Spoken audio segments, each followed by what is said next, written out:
are you speaking as well? Well, I don't know. When John gets done, will there be any time? I think I'm speaking first.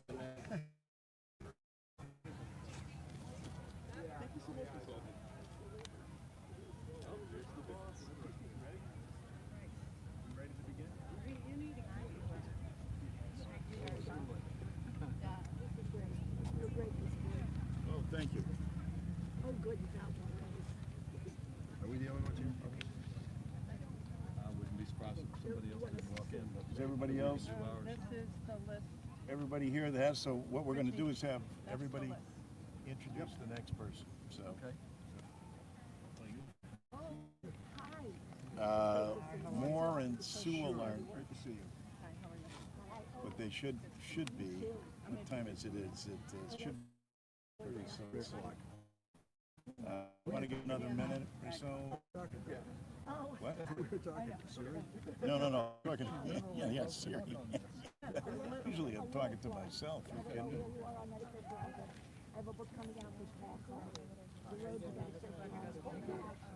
coming out in summer. I'll have a matching volume here for your Social Security. Thank you for everybody. Thank you. Well, What did Johnson say this week about it? that he was gonna cut Social Security and Medicare.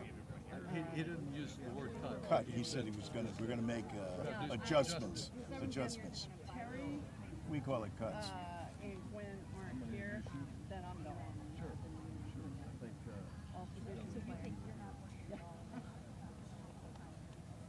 Well, no, I'm actually.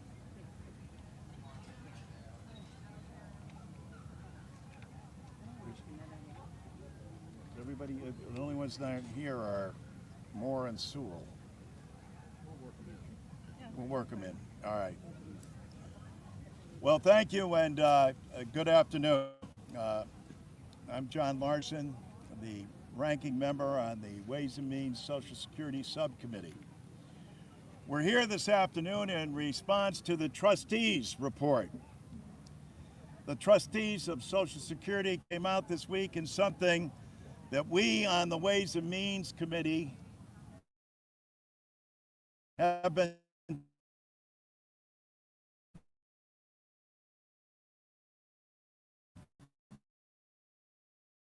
the urgency that's needed to protect the benefits, but enhance them going forward.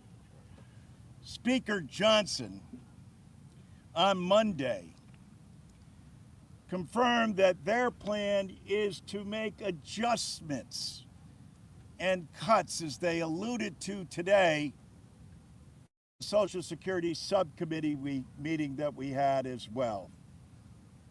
They also talked this morning about how efficient they have been at Social Security.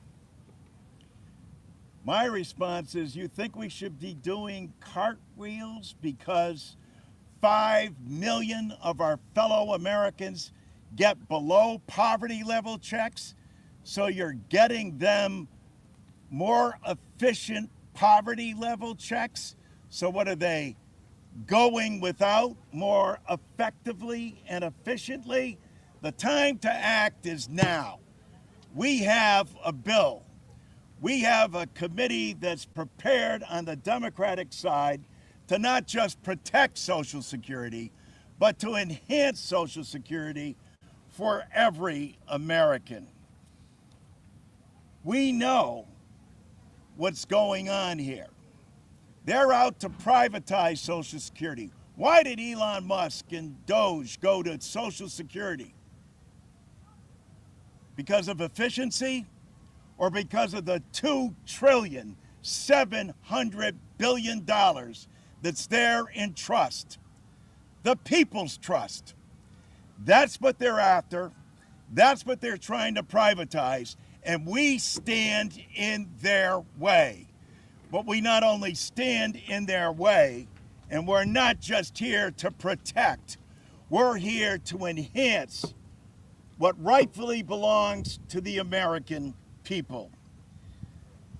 We 3 times this year, under the leadership of what I call him Chairman Neal, have forward resolutions of inquiry to bring forward the whistleblowers who have come out and said, look at what Doge is doing in Social Security. They're combing over your personal data. They're selling it online to other people for political purposes.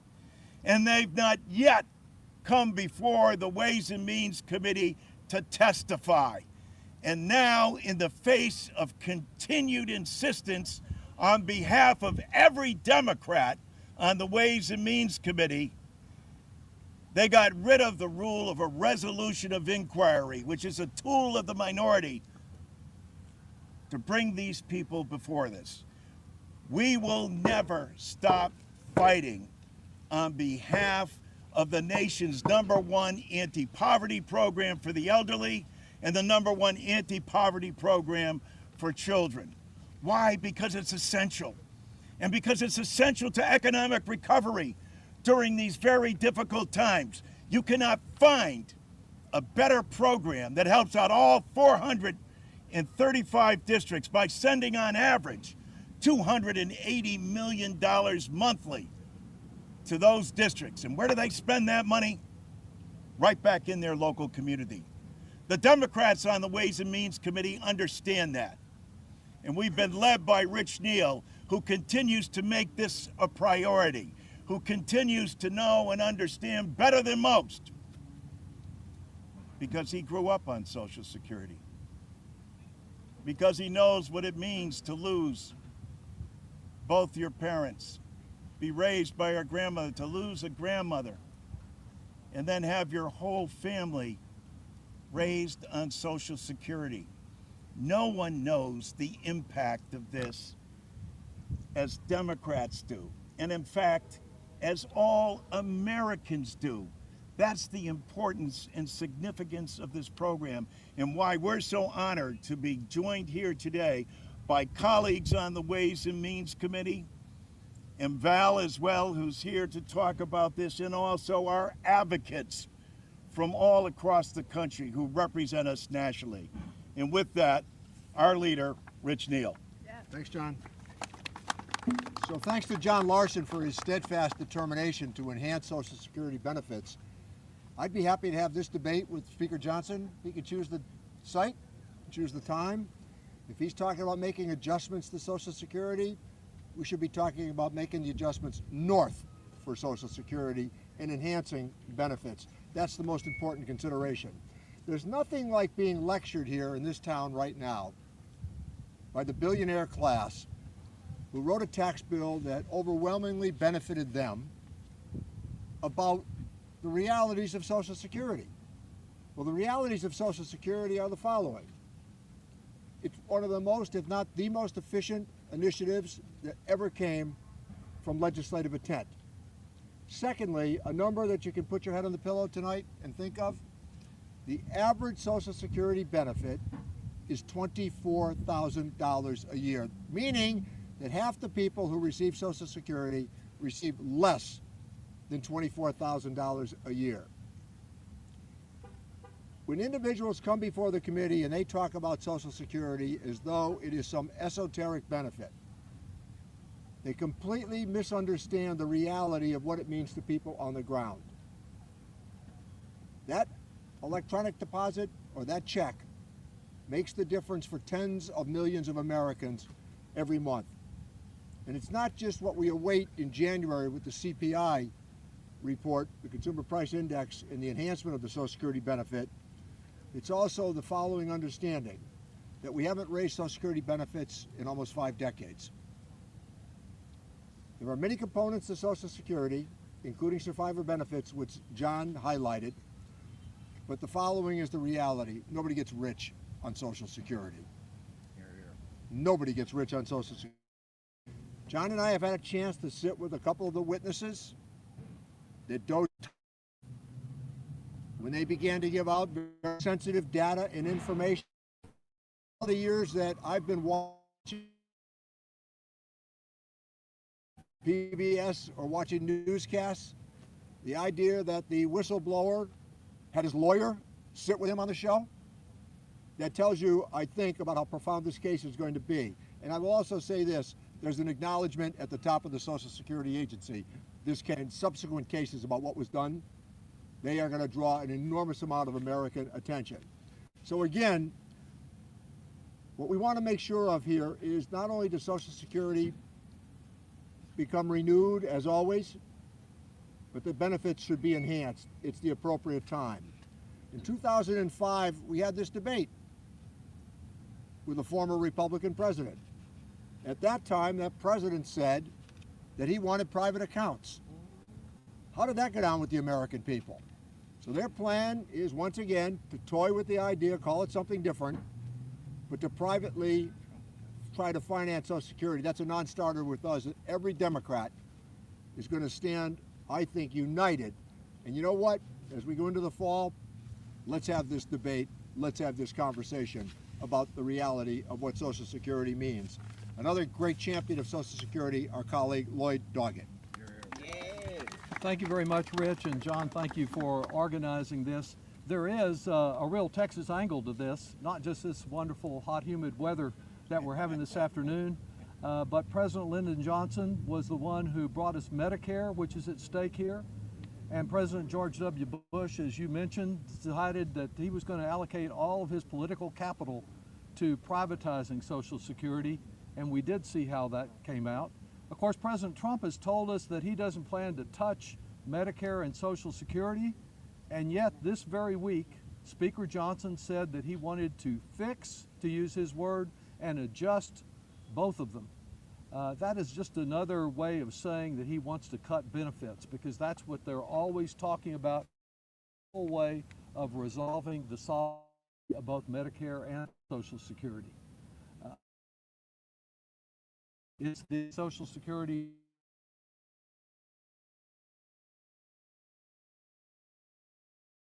in the solvency of Medicare. Focus should be on Medicare and better Medicare to more Americans. This is what's at stake in this election. If anyone doubts the promise of would be reaffirmed by the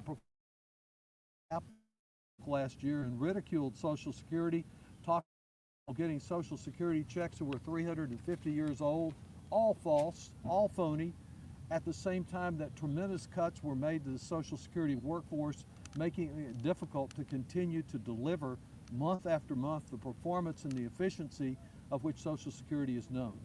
We do need to strengthen the Medicare program, but we don't do that by cutting health care benefits. We need to do it by extending better coverage to more Americans. So we are ready to debate all through the rest of this year whether the American people will benefit from Speaker Johnson and Republicans fixing, adjusting, and cutting Medicare and Social Security, or whether we should look to a future that provides more security in retirement and in health care for all of our citizens. Part of this struggle to preserve and protect Social Security and Medicare has been led by our Ways and Means colleague, Gwen Moore, and I invite her to say a word or two. Gwen? Thank you. Thank you, appreciate you. Let me just thank Rep. Larson for his very strident support of Social Security. And, you know, in case you've never seen him in action, the greatest champion of this program. I want to thank Richie Neal for his tremendous leadership committee as well. As I look around at all of you out there, I know all are young enough to have heard the propaganda from Republicans that Social Security won't be there for you. Every single one of you has maybe internalized that, believe that. You look at the Social Security report and you say, yeah, it's true. Social Security, I don't have any stake in it. And that is propaganda designed to keep you from being a John Larson, to keep you from being strident about supporting it. I support John Larson's 2100 Social Security bill, and I am one of the people that has some ideas as well as how to strengthen the program, how to strengthen the solvency of the program, how to improve benefits so that people who've been on Social Security and are in their 80s can get a bump because they can no longer shovel snow or cut grass and need a little extra money. How to restore the student benefit that so many of my Republican colleagues have had the opportunity to take advantage of. And to provide a minimum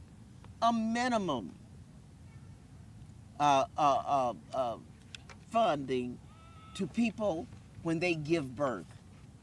And to have some of those be that caretaking for children be considered as part of your Social Security contribution rate. I can tell you that as a member of the Ways and Means Committee, I am on a championship team. And one of the reasons that we're working so hard to win this election in November, because we know that Social Security is on the chopping block. Make no mistake about it. Mike Johnson, our speaker, totally 100% MAGA, has told us that in 2027, look it up, we're going to quote unquote fix Social Security. And we're going to fix Medicare and Medicaid. Why? Because we have a deficit. They're going to place the problem of the deficit on the backs of our seniors, disabled people. Hell no. One of the people I've enjoyed working with so much since I have been in Congress has been Val Hoyle from Oregon. She's passionate about education, and that's where we have bonded.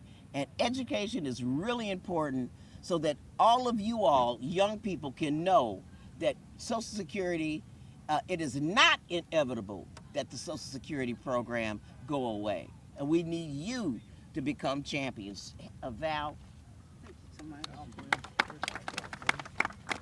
So first, I want to thank everybody for being here today, but mostly I want to thank my friend, Representative John Larson for Connecticut, who has been the most stalwart advocate on Social Security, on extending and expanding the benefits of Social Security. It is not only the most efficient program, the most effective program. It is a program that was set up to make sure that working people could retire in dignity instead of in poverty. And since the time that President Roosevelt brought this program forward in 1935, when they were discussing it in Congress, there are people on the other side of the aisle that have tried to undermine this program. 1935, the Clark Act, where they tried to say that certain businesses should be able to exempt themselves from this tax. The fact of the matter is a firefighter, a nurse, an iron worker, a teacher pays the same amount as Elon Musk, as Mark Zuckerberg, as Jeff Bezos. That is wrong. And then they turn around and say, we need to cut the deficit by taking away entitlement programs. Yep. You know what Social Security isn't? An entitlement program. It is an earned benefit. 94 to 96, the Advisory Council on Social Security tried to privatize Social Security. 2005, under President Bush. And this president got elected saying he wanted to make Social Security great again. Said he would not cut Social Security or Medicaid. And they literally putting up Social Security and Medicaid to cut because this has been the target, to give tax giveaways for the rich. So whether it is John Larson's bill, which I strongly support, or the bill that I'm working on with Senator Sanders and Senator Warren that also expands and extends Social Security for 75 years into the future, the bottom line is Republicans are saying we have to fix the problem, but they have no solution but to drive our most vulnerable people, people with disabilities, and seniors into a life of poverty These are people who have never had to worry about where their next meal is coming from, and they want to come after us. Now, I will tell you, I represent some very, very progressive areas. Kamala plus 24. I represent some very conservative areas. Trump plus 34. That's my district. And I will tell you, in every single part, Social Security is popular, and it is a program that, regardless of where people are on the political spectrum, they are clear. Medicare and Social Security are earned benefits. Please protect them. But this administration has done things, whether it's the net negative immigration. Immigrants pay into Social Security when they work. Yep. The passage of H.R. 1, the Republican budget bill, which gutted Social Security. The fact is, their own report says that the Social Security retirement fund will be depleted in 2032. That is on purpose. We can make other choices. Budgets are a statement of our values. And so I call on every one of my Republican colleagues to put their money where their mouth is, for the president to follow through with what he promised the American people, which is to ensure that we extend the solvency of Social Security as a public program, not a giveaway to hedge funds and venture capital funds and the rich. Make the wealthy pay their fair share and actually solve the problem that, in a bipartisan way, the American people are demanding that we do. So with that, I'd like to introduce so I would like to introduce my colleague and wonderful champion on Social Security and very, very good policy, Representative Terri Sewell. Terri. Well, first I want to thank Congressman Larson for his steadfast support, dedication, commitment to Social Security and to making sure that it is around for my children and the children after that, so future Americans. Can I also say that I want to thank the amazing once chairman, about to be future chairman of the Ways and Means Committee, Richie Neal. Thank you so much for all your leadership, sir. I'm Congresswoman Sewell, and I proudly serve as a ranking member of the Ways and Means Subcommittee on Oversight and as a member of the Social Security Subcommittee. For nearly 90 years, Social Security has been a sacred promise.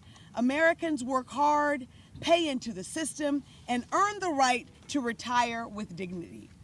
It is not a handout. It is not an entitlement. It is an earned benefit. You've heard that a lot today, but it is an earned benefit. And yet today, that promise, the promise of Social Security, is under attack. This morning we heard from the Social Security Administrator, and we now received another trustee's report that underscores what Democrats have been saying for years. Congress cannot continue to kick the can down the road. We must act to protect Social Security and prevent benefit cuts that will devastate millions of seniors, people with disability, and surviving family members. The choice before us could not be clearer. Democrats believe that we should strengthen Social Security for future generations and enhance benefits for the first time in more than 50 years. Republicans are pursuing a very different agenda. While they hand out massive tax breaks to the wealthy, the ultra-wealthy, the well-connected, they refuse to ask those same wealthy Americans to pay their fair share into Social Security. While Republicans claim to support our seniors, they have let the Trump administration cut staff, close offices across this nation, making it harder for beneficiaries to get answers and to resolve problems. And on Monday, Speaker Johnson admitted that Republicans plan to cut Social Security, Medicare, and Medicaid if they continue to control Congress. That is reason enough to go and vote like your lives depend upon it, because it does. Perhaps most alarming, we all continue to learn more about the reckless abuse of Americans' personal data at the Social Security Administration. The American people have entrusted the SSA with some of the most sensitive personal information. Social Security number, disability information, banking information. Yet under this administration, Doge staff, or the young bros they were called, have been given extraordinary access to government systems with no transparency and no safeguards. Seniors did not spend a lifetime paying into Social Security so that political operatives can ransack the agency for their own personal gain. The people I represent want answers, and we intend to get them. Congress must conduct oversight, and Congress must ensure that Americans' personal information is protected from abuse and theft. At the same time, we cannot lose sight of the larger fight. The greatest threat to Social Security is not the program itself. The greatest threat is political leaders who refuse to strengthen it while prioritizing tax giveaways for the wealthy. Democrats have a different vision. We believe that Social Security should be protected, strengthened, and expanded. We believe seniors deserve economic security. We believe workers who pay into the system their entire lives deserve the benefits that they have earned. And we believe that the wealthiest Americans should pay their fair share into that system. More than 160,000 people in Alabama's 7th Congressional District rely on Social Security to pay their bills, to retire with dignity. And the trustee report makes it clear that the time to act is now. The time to do something about it is now. Let us keep our promise to America's seniors. Let us protect Social Security, and let us finally strengthen it for the very future. Again, I want to thank the leader, our leader in this effort, none other than John Larson. Thank you so much, John. Oh, there you are. Oh, now I introduce Nancy Altman from Social Security Works. Thank you. Yes. And I pressed the wrong person. But now I'm new. I've been working on Social Security for more than half a century. My allegiance is not to the Democratic Party or the Republican Party, it is to Social Security. I've worked for a Republican senator, the Reagan administration, Alan Greenspan, in his position as chair of the Social Security Commission back in 1983. So this is not a partisan statement. Donald Trump and the today's Republican Party, not the one I worked for, today's Republican Party are a clear and present danger to our Social Security. Yes. Yes. The Trump administration is decimating the Social Security Administration. They've forced out nearly 8,000 of the most experienced trained workers. The trustees report came out and it just showed that it is the Trump policies that are bringing closer the depletion date. Yes. His tariffs, his war in Iran, his war on immigrants, and his ludicrously named One Big Beautiful Bill. That, and it's going to be worse next year because of what he's doing to the economy. It is so important, and again, this is not a partisan statement. It is so important that everyone who cares about Social Security votes Democratic in November. Yes. And with that, let me introduce Dan Adcock, who I know very well, a friend and colleague, I just messed his name, the National Committee to Preserve Social Security and Medicare. Yes. Woo! Yay. Expert.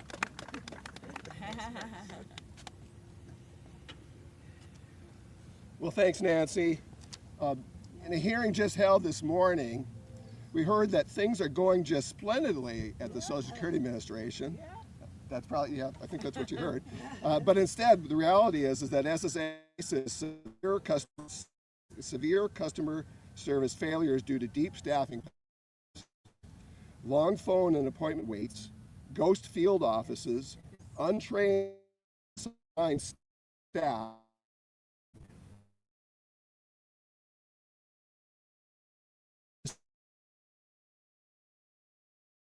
not able to access help or their earned benefits. The situation is epitomized by what former Social Security Commissioner and now National Committee board member Carolyn Coldman just told me about a person that she's trying to help right now. A woman she knows who has cancer and may not survive urgently needs Social Security disability insurance. After 4 months, she has heard nothing from the Social Security Administration. Carolyn has tried to get the Social Security Administration to provide this woman expedited consideration given the severity of her illness. But SSA can't seem to make this happen. This is not an isolated incident. DOGE-inspired staff cuts and mayhem at SSA are not by accident. They are designed to erode overwhelming public support for Social Security, making it easier for opponents to cut benefits. We cannot and we will not allow that to happen. Yesterday, the Social Security trustees reported that if Congress fails to act, the combined retirement and disability reserves will run dry in 2034, and beneficiaries will suffer an automatic 17% benefit cut. To avoid that outcome, the National Committee to Preserve Social Security and Medicare supports legislation that Democrats in Congress have introduced that will extend Social Security solvency, improve benefits by having the wealthy pay their fair share. That is why lawmakers must act with urgency to ensure that retirees, people with disabilities, and survivors can continue to live independently and dignified lives.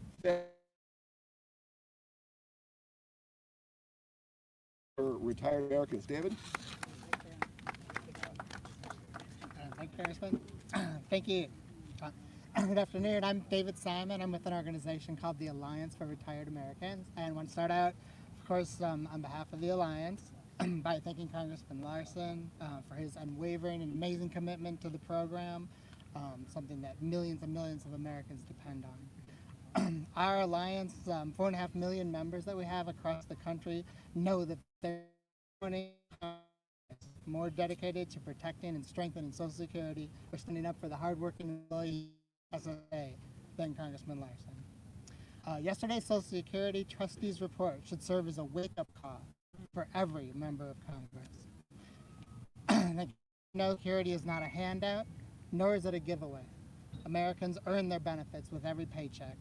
Workers pay into the system throughout their careers so they can count on retirement, disability, and survivor benefits when they most need them. The good news is that the Social Security shortfall is not inevitable.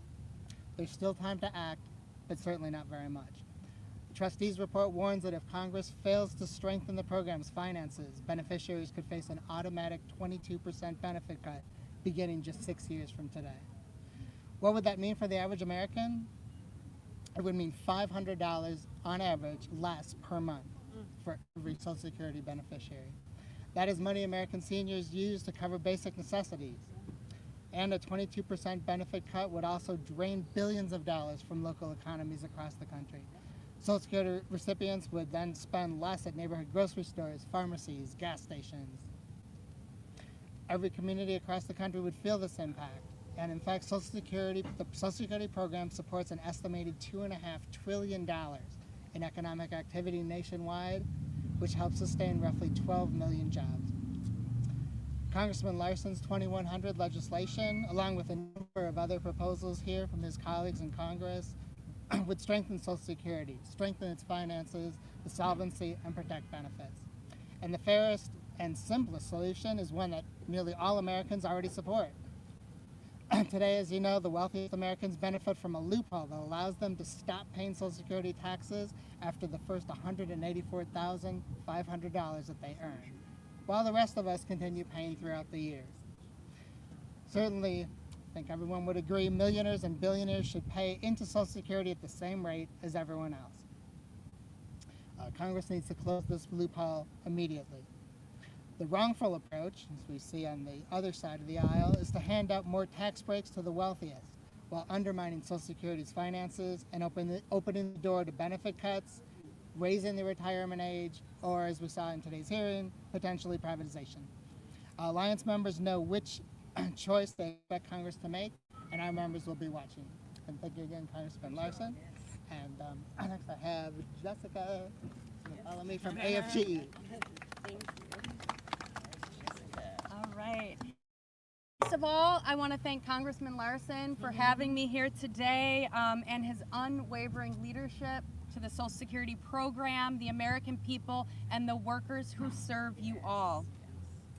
My name is Jessica LaPoint. I am the American Federation of Government Employees Council 220 president. I serve and represent 25,000 workers at the Social Security Administration front lines.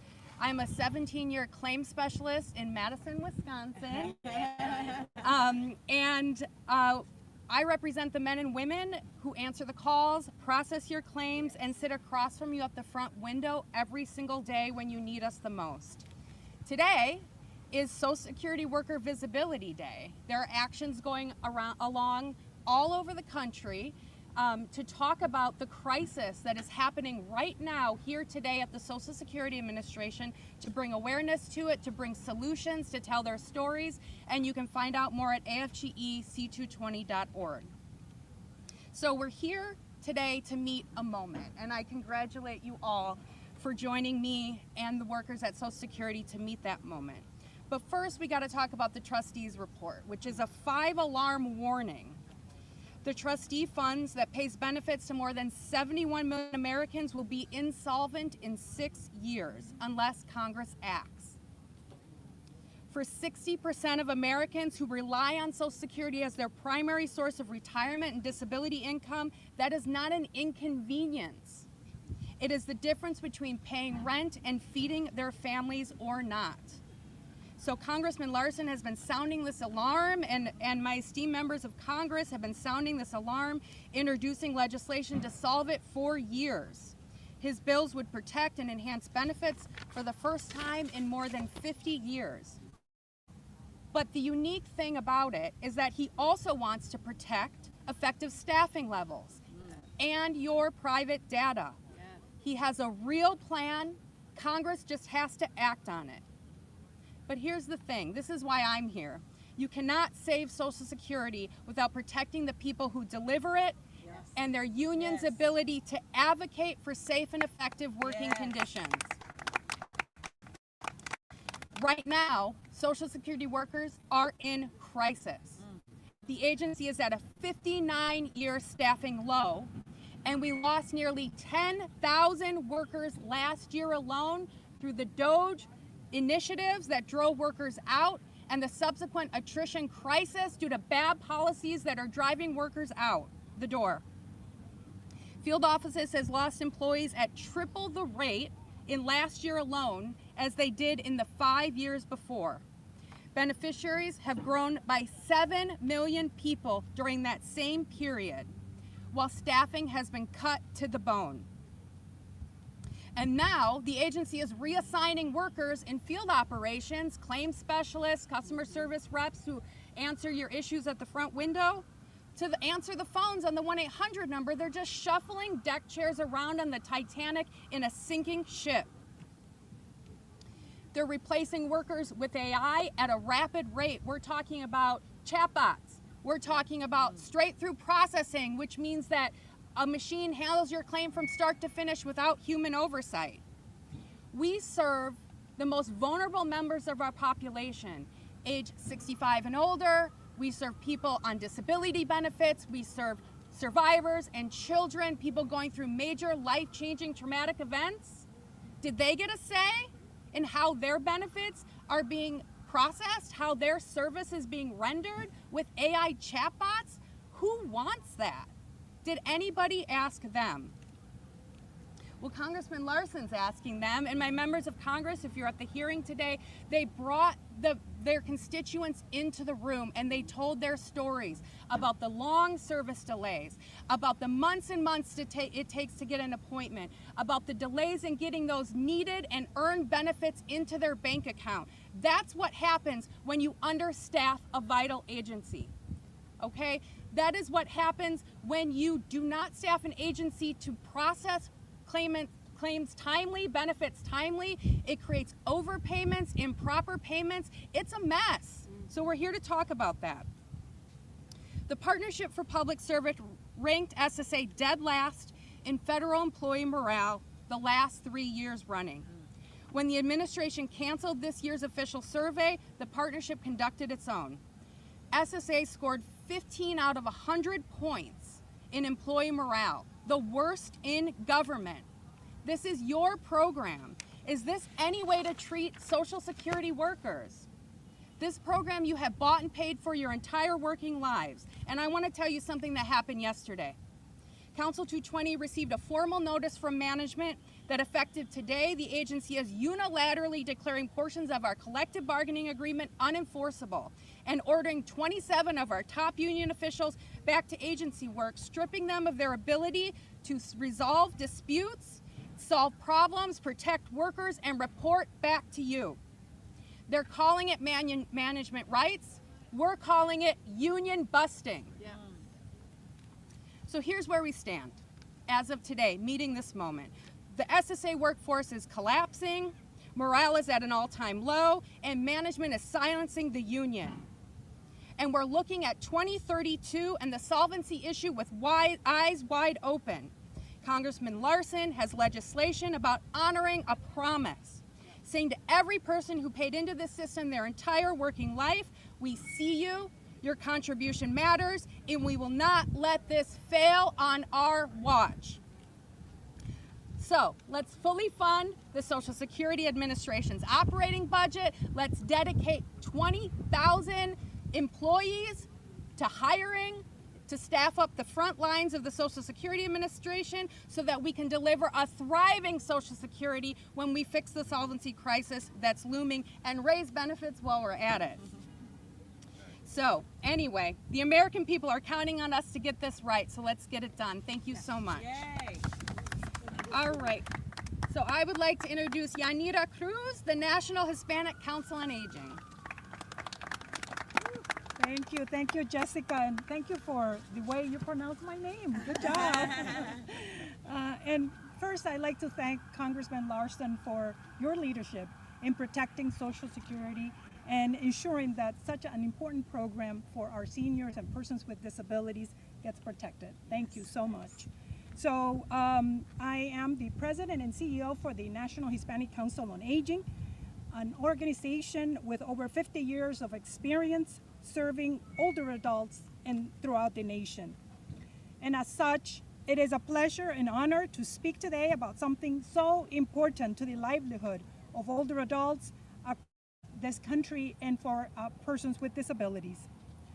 For more than 50 years, Social Security, as you know, has been one of the most effective programs to address poverty in our nation's history. It is not a handout. It is an earned benefit that millions of Americans have paid into throughout their working lives. Social Security represents a promise between generations that after years of hard work, people can retire with dignity and security. But today, that promise is at risk, and the dignity of these retirees has been put into question. And so Congress must act soon. The latest projections show that Social Security beneficiaries could face automatic cuts to their benefits in approximately 6 years to the level of 24% beginning in 2032. And for many older adults, this could mean losing hundreds of dollars every month, and this is money to pay for basic necessities, pay for housing, for food, for medications. We witness firsthand the essential role that Social Security plays in the lives of older adults. Latino older adults are more likely to depend on Social Security as their primary source of retirement income, often because they have spent their lives working in jobs that offer few or no retirement benefits. And for families, Social Security is more than a monthly check. It is the difference between stability and devastating financial hardship. And so it is true that those of us yet to retire also worry about our future. But we know that this isn't just a looming threat, it's a present threat for today's older adults and people with disabilities. There are millions of people receiving and relying on the benefit today, just as there are people and millions of people paying into Social Security. And so older adults deserve the reassurance that their earned benefits will be there when they need them. And the rising cost of housing, healthcare, and the everyday necessities continue to put a strain on family budgets. And so now is not the time to discuss benefit cuts. It is the time to strengthen Social Security and ensure that it meets the needs of today's retirees and the next 7 generations and beyond. And so Congress has a choice. They can either continue down the path of inaction, allowing automatic cuts to become a reality, or they can come together to protect and strengthen this vital program before millions of Americans are harmed. And so we at the National Hispanic Council on Aging stand with all those working to protect Social Security.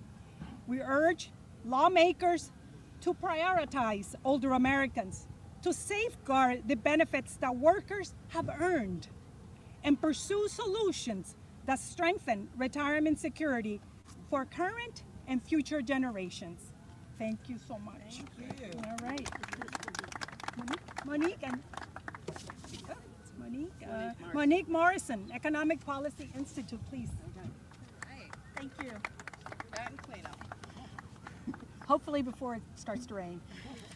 Thank you, Congressman Larson, and other committee members and the advocates who are here today for their stalwart support and defense of Social Security.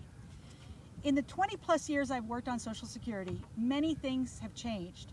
However, voters across the political spectrum have been consistent about one thing. They want to increase contributions to Social Security, not cut benefits. Specifically, voters support taxing earnings above the current cap so that the wealthy pay their fair share, though they also say they're willing to pay more themselves because that's how much they love and depend on this program. Voters' preferences are understandable.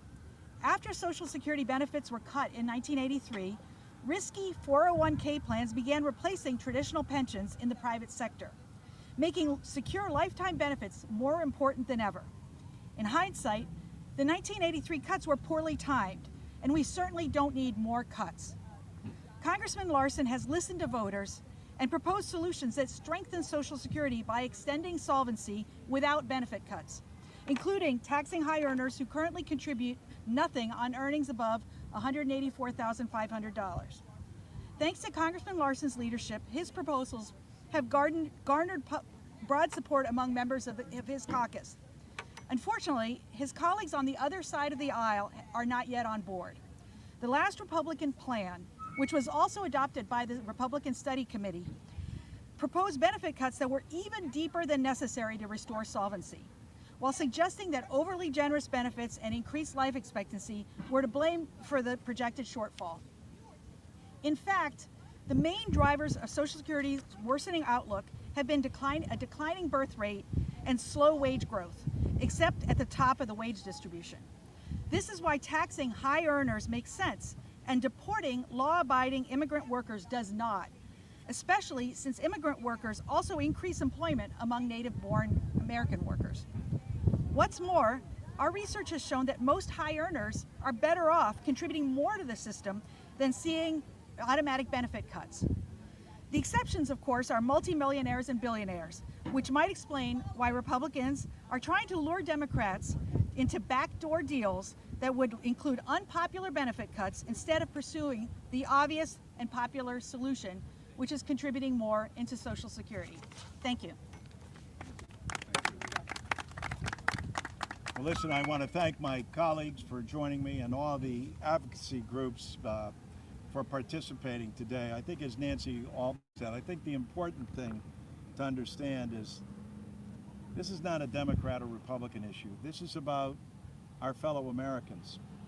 This impacts all 435 congressional districts, no matter what political affiliation you are. This impacts people at the core of what is the policy. My mother would be proud if I said that Francis Perkins initiated and whispered into Roosevelt's ear that this is what we need to keep this nation moving forward in difficult times. And we don't have to go back to 1929. We only have to go back as far as 2008, 2009, and to see people's 401ks become 101ks and understand what families are concerned about. These advocacy groups understand firsthand, but it's our responsibility as a Congress to continue to bring this issue forward. And by that I mean something quite simple. Do what we're sent here to do. How about something as controversial as voting? How about something as controversial as hearing out a bill? If you got a better idea, put it forward. Isn't that how democracy is supposed to work? And then let's have a vote. Let's have a debate and discussion on that. Instead, we get platitudes, we get people talking off the record, saying we'll have a plan next year. The only plan the Republicans have put forward is to raise the age to 70. Sounds simplistic to some, but that means in and of itself a 21% cut in benefits. For every year you raise the age, it's a 7% cut in benefits actuarially. I don't think because people are living longer, they should be living on less. So thank you all for participating. I commit to you, we will continue to wage this fight. And if we haven't exhausted you, if there's any questions, I'm happy to take them.